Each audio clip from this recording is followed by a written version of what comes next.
এই গ্যাপের মধ্যে মা নিচে পড়ে যায়। এখানে পায়ের ভিতরে কতটা প্লেট আর স্ক্রু টাইপ রয়েছে। আর এইভাবেই আমার মা একটু একটু করে ধীরে ধীরে হাঁটে। এই গাইস, কি সব ভালো তো? ভালো তো আমাদের থাকতে হবে, যেহেতু তোমরা প্রভিড ব্লগসের ফ্যামিলি মেম্বার্স। আর মা এখানে কিছু একটা সেলাই করছে।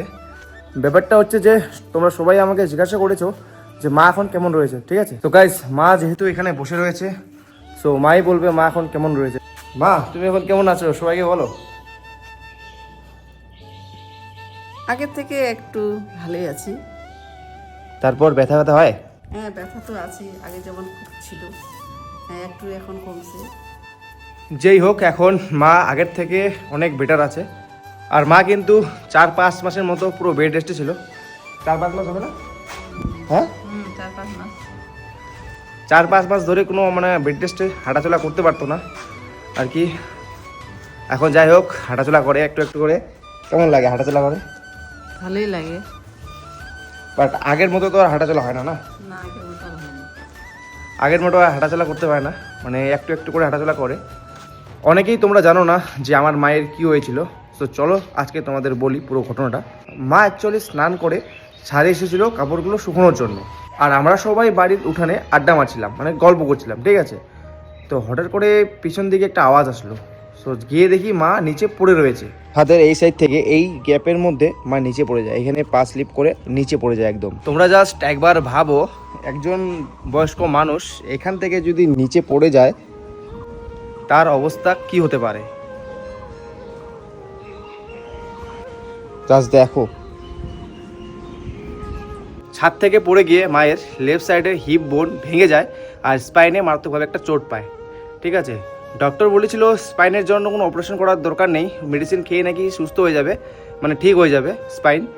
আর যে তোমার হিপ বোন ভেঙেছিল লেফট সাইডে, সেটা অপারেশন করতে হবে। তো সেটাকে অপারেশন করা হয়েছে। প্রথমে সেই দিনই একটা নার্সিংহোমে নিয়ে যাই, সেখান থেকে অন্য নার্সিংহোমে রেফার করে সেখানে নিয়ে যাই, সেখানেই অপারেশনটা করা হয়েছে। মায়ের পাতে ব্যথা হয় এখন। অপারেশনের পর প্লেটটা কত বড় রয়েছে, পায়ের ভিতরে কতটা প্লেট আর স্ক্রু টাইপ রয়েছে। সো যেই হোক, মা আগের থেকে এখন অনেক সুস্থ আছে। আর মায়ের এই ঘটনাটা ঘটেছিল 2024 ফেব্রুয়ারি মাসে, আর এখন 2025 মার্চ শেষ, এপ্রিলে। সো এখনও কিন্তু 1 বছরের বেশি হয়ে গেলেও এখনও কিন্তু সুস্থ হয়নি পুরোপুরিভাবে। হিপ বোন যে ভেঙেছিল সেটা তো অপারেশনের পর 4-5 মাস পর ঠিক হয়ে গেছিলো, বাট স্পাইনের যে চোটটা পেয়েছিল সেটা কিন্তু এখনও ঠিক হয়নি পুরোপুরিভাবে। সেটার জন্য মেডিসিন তো কন্টিনিউ চলতেছে। আমরা পাটনায় গেছিলাম ট্রিটমেন্ট করানোর জন্য। পাটনায় গিয়েও সেখানকার ডাক্তারও বলেছে মেডিসিন খেয়ে নাকি ঠিক হবে, সুস্থ হবে। সো দেখা যাক কতটা এখন হয়, সব ভগবানের উপর। আর তোমরা সবাই প্রার্থনা করো যাতে আমার মা তাড়াতাড়ি সুস্থ হয়ে উঠতে পারে, এটাই তোমাদের কাছ থেকে আমি চাইবো।